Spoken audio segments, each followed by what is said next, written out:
Alors, en amont de cet enregistrement, comme je le fais parfois, j'ai sondé deux, trois personnes comme ça en annonçant: «Ah tiens, notre prochaine question, c'est de savoir si un vote extrême droite est une possibilité envisageable pour un chrétien». Et là, j'ai eu une réaction d'un de mes fils: «Ouh, j'ai peur». Bon, faut dire qu'il connaît ma sensibilité politique. Réaction d'un ami qui a été longtemps missionnaire en Afrique: «Faudrait surtout se demander comment ça se fait qu'un chrétien puisse envisager cette possibilité».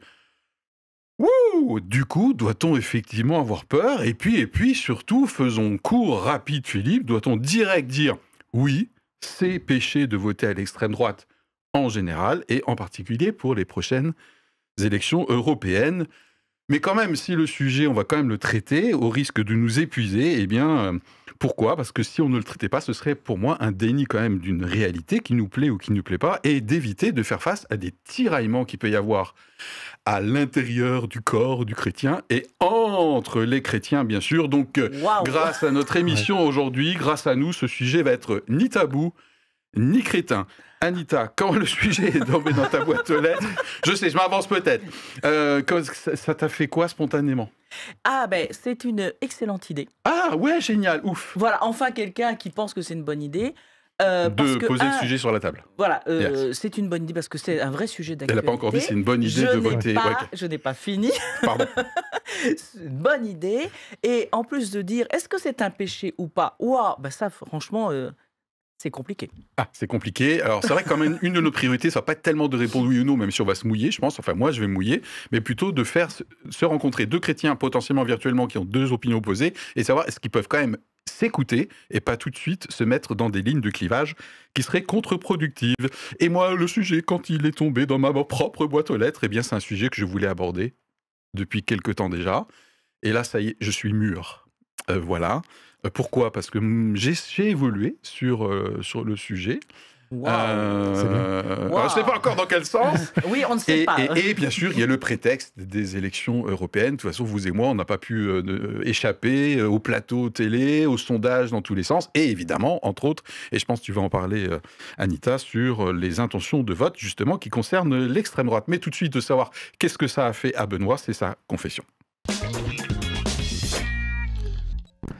Eh ben, merci Philippe pour ce thème. Waouh! permis Quelle de unanimité! Regardez le débat du 10 avril dernier. Je ne Oui. sais pas si vous l'avez fait, alors je me suis coltiné quasiment les 2 heures. Waouh!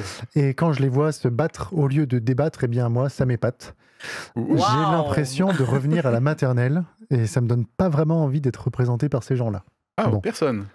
Mais on va pas non plus Ok. parler européenne, on va se recentrer sur le sujet qui nous rassemble. Est-ce qu'un chrétien voter extrême droite, est-ce que c'est un péché? Ben, je le confesse, je pense que ce sujet est un non-sujet. Ah bah merde! C'est vraiment quelque chose qui me dérange en fait quand on fait l'association d'un choix politique et d'une croyance religieuse. Le politique et le religieux, à mon sens, ne doivent pas être superposables, mais juxtaposables. On peut très bien avoir des chrétiens qui ont des idées d'extrême gauche jusqu'à l'extrême droite, parce qu'à mon sens, encore une fois, on peut trouver dans tout bord politique des valeurs chrétiennes. Bien entendu, la réciproque n'est pas vraie. On peut trouver dans tout bord politique des valeurs qui ne sont pas du tout compatibles avec les valeurs chrétiennes. Ok. D'ailleurs, il y a quelque chose qui m'horripile au plus haut point, c'est quand les leaders religieux donnent une indication de vote à leur communauté respective. Ce que j'en vois, c'est que les personnes qui suivent ces recommandations agissent un peu comme des moutons sans avis. Franchement, on ne sait pas se décider par soi-même pour mettre son bulletin en âme et conscience? Est-ce qu'on est obligé de suivre quelqu'un qui va agir sur nous tel un gourou? Bon, pour éviter de planter l'émission maintenant, je vais tout de même me prêter au jeu, répondre aux questions et m'orienter sur le débat qui existerait entre deux chrétiens dont la vie est opposée. Merci Benoît, c'était la confession. Allez, avant qu'on se mouille, Anita, est-ce que tu peux nous éclairer en termes de contexte et avec quelques faits? Ah oui, un Oui, non, parce que contexte. pour une fois que j'oublie pas la rubrique fait Très contexte, bien, elle parce que semble c'est Anita. surprise. Quoi, c'est à moi? Au secours! Il fallait que je le prépare. Bon, alors, on commence par un chiffre. Alors, Oui. 32. 32%, c'est un chiffre qui sort d'un sondage réalisé par l'IFOP Fiducial pour le Figaro et qui correspond donc aux intentions de vote pour la liste du Rassemblement national, RN, liste menée par Jordan Bardella. Alors, quelle importance a ce chiffre? Ben, il faut savoir qu'aucune liste dans l'histoire des élections européennes n'a franchi jusqu'à présent la barre des 30%. Donc, si ce n'est celle de Simone Veil, mais en 1984, et elle avait alors réalisé un très gros score de 43%, mais avec une liste qui rassemblait toutes les droites, sauf le Front National. Deuxième point d'attention, c'est aussi l'écart qu'il y a avec la liste suivante, toujours dans les intentions de vote, bien évidemment. Et la liste suivante, c'est Renaissance, conduite par Valérie Hayer, et qui, elle, serait qu'à 19% des intentions de vote. Or, il faut savoir qu'en 2019, ces deux partis, même si la liste ne s'appelait pas Renaissance, excusez-moi, étaient au coude à coude. Alors, toujours pour donner la mesure de ce qui est en train de se profiler, si on additionne en fait les scores de l'ensemble des listes, on va dire d'extrême droite, donc on a le Rassemblement national, on a Reconquête, le parti d'Éric Zemmour, et la tête de liste pour les européennes, c'est Marion Maréchal, à laquelle on ajoute la liste souverainiste menée par Florian Philippot pour les Patriotes, eh bien on atteint les 40%. Donc nous sommes face à une possible lame de fond de l'extrême droite aux prochaines élections européennes. Et dernier petit élément pour compléter et démontrer qu'il était juste de traiter ce sujet, eh bien, c'est que nous notons qu'en 2022, pour les élections au premier tour de l'élection présidentielle, eh bien, 40% des catholiques avaient voté pour l'extrême droite. Voilà. Ok, allez, tout de suite, on va voir 3 questions ensemble. Premièrement, est-ce qu'on a une opinion personnelle si c'est péché de voter en tant que croyant à l'extrême droite? Voilà. Et on passera pas trop de temps dessus, parce qu'après, j'ai 2 autres questions que vous avez préparées normalement. Oh bah oui. Voilà. Est-ce que vous voulez que je réponde en premier pour vous mettre à l'aise ou en fait c'est OK? Vas-y, tiens, on t'écoute.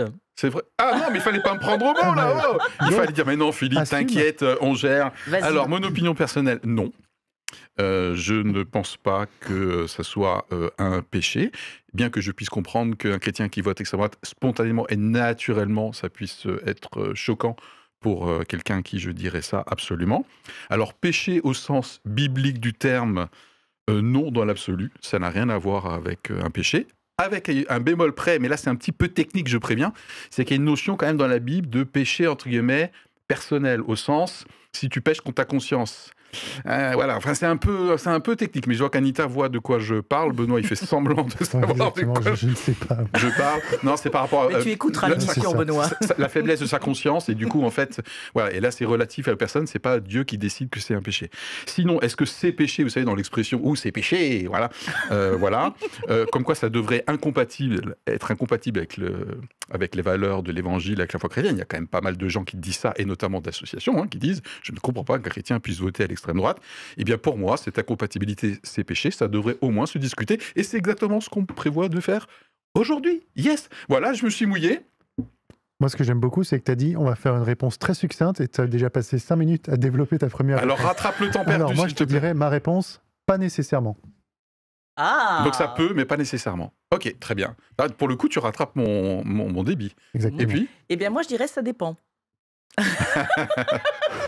Ok. Alors voilà, là, en fait, globalement, je rejoins les propos de Philippe, c'est dire le péché, c'est la désobéissance à la volonté de Dieu. Dans la Bible, il n'y a rien qui nous indique le vote pour qui on doit voter, quel parti ou quelle personne. Bon, mais donc Anita. ça relève donc d'une conviction, et la conviction, c'est quoi? C'est à la fois notre expérience personnelle, notre arrière-plan, et pour un chrétien, forcément, on doit puiser des éléments d'explication, d'inspiration dans la Bible. Bon. Et c'est là où je dis ça dépend. C'est-à-dire que je pense que le fait de voter pour n'importe quel parti en lui-même n'est pas un péché. Voilà. Par contre, je rejoins ta question, c'est la conscience. C'est-à-dire, est-ce que si je pêche, si je vote pour un parti... voilà, c'est dit. C'est dit. Fin de l'émission. Merci. Si j'ai telle ou telle intention dans mon cœur qui est... est-ce que je crois que pour qui je vais voter, ça va être la bonne solution? Là où j'en suis par rapport à la société, même si je me trompe, c'est pas un péché. Par contre, si j'ai des intentions avec cela, je vais les descendre et je vais les booster. La motivation sous-jacente. Voilà, c'est la motivation. Et l'émotion. Voilà, mais le fait de voter pour l'un ou l'autre, pour moi, n'est pas péché. Merci beaucoup pour le complément, je trouve qu'il est très éclairant. Tu restes sur Bah ta oui, position mais oui, succincte mais je voulais, pour je respecter voulais les consignes de développer ça l'animateur. juste dans la question d'après. Eh ben alors, voilà. et là, Eh ben c'est voilà. Eh ben voilà. magnifique transition. Question suivante. Quels éléments expliquent quand même que, légitimement, on puisse se poser la question de épouvantail, incompatible, qu'est-ce qui fait qu'il y a des spécificités peut-être dans un vote extrême droite qui peut légitimement interpeller et créer des tiraillements entre croyants en particulier. Voilà. Donc Benoît, Moi, je dirais qu'il y a peut-être l'envie de créer un électrochoc. Parce que les populations, aujourd'hui, on voit que c'est un mouvement qui est européen. C'est vraiment à l'échelle de clairement. l'Europe où on se rend Ouais. compte que les extrêmes prennent de plus en plus de place. Peut-être que justement, les peuples en ont marre de certaines choses, que les dirigeants qui sont au pouvoir depuis des années ne font rien, et ils se disent, eh ben, eux, on n'a jamais testé, on va faire un électrochoc parce que les extrêmes, c'est quand même très extrême, et en votant par là, on va faire bouger les choses. Et je dirais que là-dedans, il y a aussi une petite sécurité liée aux européennes, c'est que ça va simplement diluer, parce que ça va apporter certaines personnes dans le Parlement, ça va pas tout renverser non plus, mais ça va apporter une nouvelle saveur au Parlement, peut-être, pour pouvoir rééquilibrer. Il y a plein de personnes qui peuvent être élues d'extrême droite, qui seront peut-être pas aussi extrêmes dans le Parlement. Oui, clairement. Et notamment au niveau des élections européennes, puisque C'est ça. même s'il y a quelques années, éventuellement, ils s'affichaient comme étant Brexit, enfin, équivalent du Brexit, aujourd'hui, c'est plutôt influencé. Moi, je me suis noté, qu'est-ce qui peut faire que c'est quand même une question repoussoire? C'est que dans extrême droite, il y a le mot extrême, donc il y a un côté radical. Et si moi, je suis un croyant, je pense que la vérité est dans l'équilibre et pas dans la radicalité, donc pas dans les extrêmes. J'ai déjà souvent entendu chez moi, un chrétien ne veut voter dans aucune extrême, voilà, ni à gauche, ni à droite, il vote à peu près. Donc je peux comprendre qu'effectivement, une frange de notre audience dise, de fait que c'est radical, que c'est extrême, déjà, c'est hors jeu pour moi, et du coup, c'est une question sensible. Deuxième point que je me suis noté, c'est la confrontation entre le thème de l'immigration est quand même un thème phare dans les votes extrême droite, et du coup, dans la Bible, il y a quand même tout l'aspect non-ségrégation, l'accueil de l'étranger, etc. Donc je peux comprendre que tout de suite, ça... Voilà. J'en ai d'autres encore, mais je vous laisse continuer. C'est extraordinaire, ça. Bah oui, c'est extraordinaire, bien sûr. Moi, je voulais apporter un élément pour On lequel... parlait d'ego tout à l'heure en antenne. Là, il y en a un gros, quoi.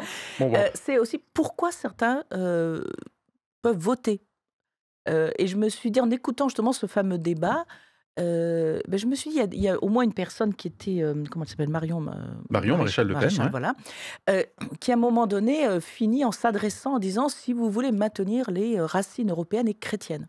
Ok. Donc je comprends que ça puisse aussi attirer des gens qui se disent, tiens, il y a un parti qui prononce le mot chrétien. Bon, il faut creuser ensuite, parce que derrière ça, effectivement, tu l'as évoqué, quand on voit quand même l'histoire de l'extrême droite, ça a toujours été une histoire plutôt de, comment on appelle ça, de rejet de l'autre, d'enfermement sur une identité, d'établir plutôt des murs qui vont séparer les groupes de gens différents, etc. Donc on n'est pas sur quelque chose, on est quelque chose sur très protecteur, sur une certaine idée, par exemple, de la France, une certaine idée de la culture, sur une préférence, et on n'est pas du tout dans l'accueil de l'autre. Voilà.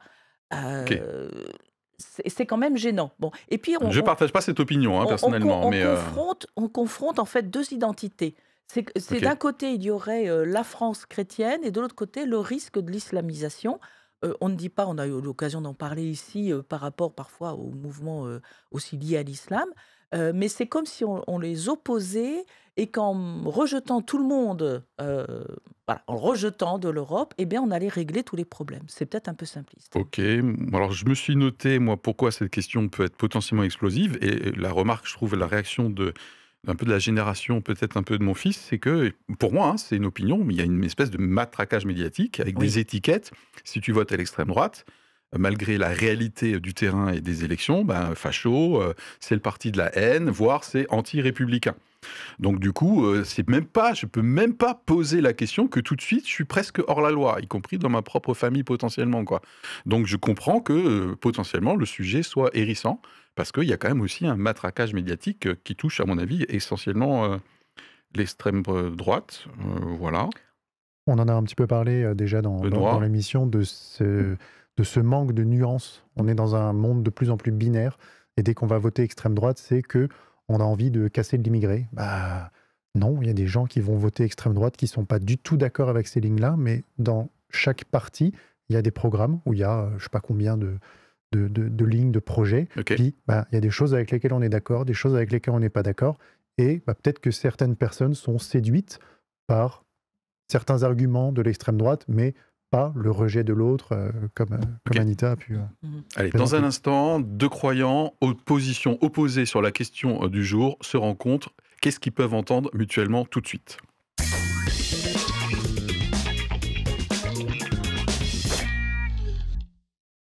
Alors là, l'idée, je ne sais pas si vous prenez des notes en nous écoutant, en nous regardant, c'est de dire, OK, quels sont les sujets sur lesquels on pourrait y avoir une écoute. Écouter, ça ne veut pas dire être d'accord, je rappelle.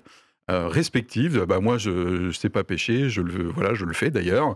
Et puis toi, je comprends que ça t'horrifie, ça te choque. Est-ce qu'on peut entendre nos arguments, entre guillemets, nos explications respectives? Allez, on essaie de se faire notre petite liste. Benoît, tu as un premier élément Ouais, peut-être? moi j'ai un premier élément, déjà le mot péché. Ok. Un péché, c'est manquer le but, manquer la vision de Dieu. Ouais. Étant donné que je ne suis pas Dieu, je suis personne pour dire que voter à l'extrême droite, c'est un péché. Déjà. Ok, d'accord. Donc je peux entendre que toi, mon ami croyant, qui a une position opposée à la mienne, tu puisses considérer ça comme un péché, mais d'un point de vue biblique, Je ne sais pas le non, qualifier. je ne sais pas le qualifier. D'accord, mais ok, très bien. Anita? Mais je dirais qu'en fait, j'ai un peu évoqué tout à l'heure dans la première question, pour moi, dans tous les partis, tous les candidats, il y a certainement des choses où on peut s'y retrouver, même avec l'éthique chrétienne, en se disant, tiens, effectivement, là, je trouve par rapport à une question bioéthique, ou une position par rapport à l'accueil de l'étranger, ou une décision par rapport à l'écologie, je m'y retrouve en tant que chrétien. Et je pense que dans toutes les listes, on retrouve des choses qui peuvent nous parler. Donc, de mon point de vue, c'est presque une forme d'équation que chacun résout en se disant, après Ok. tout, voilà, là où j'en suis pour l'instant. Je m'étais noté, c'est la case pour moi programme. C'est-à-dire, ça. dans les programmes, il y a des choses qui vont pas me convenir, et voilà. Et par exemple, dans l'extrême droite, je suis désolé, mais je peux comprendre que quelqu'un qui ne vote pas pour l'extrême droite parce qu'il préfère un espèce de progressisme sociétal, donc voilà, je comprends. D'un autre côté, si moi je vote à l'extrême droite, j'aime beaucoup Marie-Maréchal Le Pen, je me mouille tout de suite. Franchement, j'apprécie comment elle parle, sur le fond, sur la forme, c'est limpide, elle est très très bonne en communication. Bon, j'adore. C'est le type d'Europe qu'on veut. Et moi, je me retrouve bien dans les idées. Alors, il se trouve à l'extrême droite, non pas de sortir de l'Europe, mais du type d'Europe avec une pointe de souverainisme. Donc, du coup, j'espère que mon collègue croyant va pouvoir dire « Ok, ça, tu apprécies bien ce type d'Europe, donc c'est cohérent, ce point de programme qui est plutôt à l'extrême droite. » Je dis oui. Donc, c'est la casse programme pour moi. Puis, il y avoir d'autres éléments qu'on peut entendre mutuellement en tant que chrétien. Non, j'ai pas dit crétin. Chrétien. Ouais, j'ai évité le T malicieusement. J'ai d'autres trucs, moi, encore. Pour moi, dans les éléments d'échange, je trouve important quand même de voir quelle est la zone d'influence qu'il y a derrière ces partis d'extrême droite. Oh. Le RN, même s'il cherche à changer de présentation, reste fidèle à lui-même. Et il a été créé sur une base comment dire, sur la différenciation raciale. C'était le terme d'origine. Voilà. Et quand j'entends Marine Le Pen qui dit qu'elle ne regrette rien de l'ensemble de l'histoire de son parti, ça veut donc dire que cette histoire est toujours présente. Ok. Voilà. Donc l'arrière-plan... Oui, fasciste. À l'origine, c'est un parti fasciste et je m'en méfie encore. Ok. Eh ben, je trouve intéressant que deux croyants puissent entendre aussi cette forte réserve liée à l'arrière-plan du parti, y compris moi-même. Ok, très bien. Je me suis noté, alors il y a la question des programmes, il y a aussi la question des personnalités. Alors, je viens de le dire, c'est comment je puisse accepter que mon collègue croyant puisse aussi avoir une affinité, outre le programme, par rapport à la personnalité. Donc le candidat, tête de liste. Je l'aime pas, il me choque, je le trouve hypocrite, je lui fais pas confiance, j'aime pas sa façon dont il se comporte avec les candidats adverses sur un plateau télé. Voilà, donc je peux très bien à un moment donné, du coup, me retrouver avec un candidat qui, c'est con, il est à l'extrême droite, mais c'est celui que j'ai trouvé le plus crédible, le plus conforme à mes idées, et en plus, je l'ai trouvé respectueux, et en même temps, à la fois avec un parler clair. Moi, je trouve ça, c'est Marie-Maréchal Le Pen, systématiquement depuis des années. Voilà, donc ça peut être un des éléments qui explique la personnalité du candidat.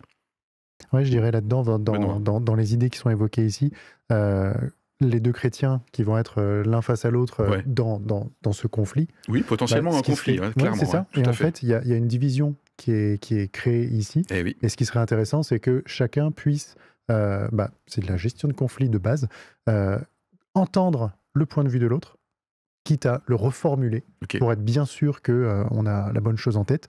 Et puis, être respectueux de son avis, même si on n'y adhère pas. Ouais, écouter ne veut pas dire adhérer. Et le truc qui est même encore mieux, c'est si Benoît. on arrive à trouver un point de coopération Ouais. un peu plus loin, au-delà des positions de chacun des deux, pour pouvoir sortir enrichi. Écoutez, je prends un exemple. Je bosse à l'Armée du Salut, puisqu'ils ont fait un communiqué, alors pas récemment, mais comme quoi c'est totalement antinomique par rapport aux valeurs d'évangile de voter à l'extrême droite, compte tenu de notre champ à nous, l'étranger, le pauvre, l'exclusion. Donc moi je peux entendre que deux chrétiens et deux sensibilités différentes. Je suis chargé des forces de l'ordre. Ok, je passe mes journées dans des quartiers chauds, je suis désolé, je vais être plus sensible à la sécurité / identité qu'à l'accueil / solidarité. Exactement. Donc, c'est ce que tu disais tout à l'heure en préambule, il peut y avoir des chrétiens à très gauche parce qu'effectivement, il y a des valeurs d'accueil, d'humanisme, il y a des valeurs aussi de fermeté, de sécurité. En fonction aussi de nos implications sociétales, on est plus ou moins sensible à des thèmes qui sont portés par des pans différents de l'échiquier. On peut s'écouter là-dessus peut-être. Tout à fait. Et après, c'est aussi, je pense, lié à nos personnalités, à la manière de voir la résolution des problèmes et des difficultés. Certains d'entre nous vont être plutôt sur, je dirais, la protection, la conservation, en disant, voilà, je mets des murs, je mets des limites. D'autres vont se dire, c'est plutôt en ouvrant les portes et en essayant de travailler différemment, d'accueillir autrement les gens, de faire évoluer les choses. Bon. Là aussi, c'est des formes d'extrême dans la manière d'être et de réagir. Et peut-être que là où il peut y avoir dialogue, c'est de pouvoir peut-être décrire parfois de quel problème on parle. Parce qu'on part très souvent rapidement sur un tel dit qu'il faut faire ci, il faut faire ça, mais quel est le problème d'origine? Et parfois, en se mettant d'accord sur le problème d'origine, on revient à la question souvent de la présence des étrangers, c'est clair que c'est souvent le sujet polarisant, c'est de dire, mais quel est le problème? En quoi ça pose problème? Et peut-être que parfois, en essayant soi-même de s'approprier de la réalité, peut-être qu'on peut même faire évoluer ses propres opinions. Alors, je me dis que ces deux croyants, toujours en train de continuer de discuter, et grâce à nous notamment, c'est de ne pas confondre radicalité, pour moi, et intégrisme. Je prends l'exemple des pays scandinaves, qui ont pris des décisions que l'extrême droite, par rapport à l'accueil de l'étranger, ne renierait pas. Et ce n'est pas forcément des gouvernements d'extrême droite, sociodémocrates. Ils ont fait marche arrière. Je parle du Danemark, de la Suède, de la Finlande. C'est clair. Donc, eux, ils ont pris des décisions qu'on pourrait qualifier de radicales. Ils ont fait marche arrière par rapport à des portes grandes ouvertes. C'est pour ça que d'ailleurs j'ai dit que je n'étais pas tout à fait d'accord. L'extrême droite, c'est pas on est contre l'autre, c'est la définition de l'autre qui est poussée jusqu'à un certain seuil, jusqu'où la différence est compatible avec un vivre ensemble. C'est comme ça que je résume. Voilà. C'est l'intention. Et je pense que l'intention parfois est différente. Je pense qu'il y a une manière différente de poser les choses en disant l'étranger, c'est l'ennemi, c'est le causeur de problèmes. Ou de dire, il y a une difficulté dans notre pays et il nous faut peut-être réguler la migration. Voilà. C'est différent en termes d'intention. Ouais, je suis d'accord. Pour moi, le péché, il est dans la pensée. Oui. Ah ouais, c'est pas bien si on termine quasiment là-dessus. Le péché dans la pensée. J'ai envie de voter tel parti pour ce mal que il y a une motivation qui est... un truc vraiment négatif. Ou bien, est-ce que j'ai envie de voter pour eux parce que j'ai un besoin, une souffrance, une blessure auquel ils vont répondre. Ok, et ça revient sur la motivation dont tu parlais tout à l'heure. Oui, tout à fait. Et puis, je dirais, il peut y avoir aussi une ouverture, parce que c'est vrai que d'emblée, par exemple, nous avons focalisé nos questions autour de l'étranger, mais parce que c'est le sujet massif qui se pose. Mais on a, par exemple, le partage des ressources, permettre à chacun de travailler avec dignité, la bonne gestion de la terre, qui est quand même aussi le mandat qui est confié à l'être humain. Donc, on peut aussi essayer de dialoguer là-dessus en disant, mais sur l'ensemble des propositions, en quoi ça répond au mandat qui nous est confié? Et puis là, il peut y avoir des sacrées différences entre les différents partis d'extrême droite. Vous partez le RN qui est plutôt assez, entre guillemets, étatiste au niveau économique, alors que le parti Reconquête est beaucoup plus libéral, vous voyez. Donc, merci d'amener un peu de nuance. Est-ce qu'on a tout posé sur la table ou est-ce qu'on peut déjà inviter notre audience à se positionner? Non, je pense encore quelque chose, se positionner un peu. Un conseil, remonter au plus proche de la source d'information. Parce qu'il y a toujours des médias qui vont apporter une médiation, ils vont moduler un fait pour nous en apporter une lecture. Et du coup, alors moi je suis jamais allé dans aucun meeting de parti politique, mais je pense que ça pourrait être intéressant de s'y rendre. À la limite, je ne sais plus combien de partis il y a pour les européennes, mais on essaie d'aller voir les plus gros. Et pour vous faites quoi dans les 2 prochains mois? C'est ça. Mais pour se rendre compte de l'ambiance, du message verbal qui est transmis, du non-verbal, du message un peu caché qu'on peut comprendre, pour se faire... L'atmosphère un peu. Exactement, pour se faire vraiment une opinion un peu plus tranchée. Très bien. Bon. Et puis, Oui, oui. Rajoutez encore un Allez, petit oui, quelque bon, chose. ça fait Allons. que 24 minutes, 51 secondes, Allez. 52 secondes. Je pense que Anita, l'essentiel, c'est de se souvenir de ce qui doit nous garder unis en tant que chrétiens. ok, Parce que ce sont des intentions, c'est on va une finir manière de là-dessus. gérer la terre. C'est beau. Voilà. Bon, et ce qui compte, c'est d'abord ce sur quoi nous sommes d'accord sur l'évangile. Et ça me fait penser à Paul qui disait certains préfèrent ne pas travailler tel jour, hein, d'autres préfèrent ne pas travailler tel autre jour. Qu'importe. Ok. À certains moments, c'est pas ça qui est le plus important Ok, pour le très bien. chrétien.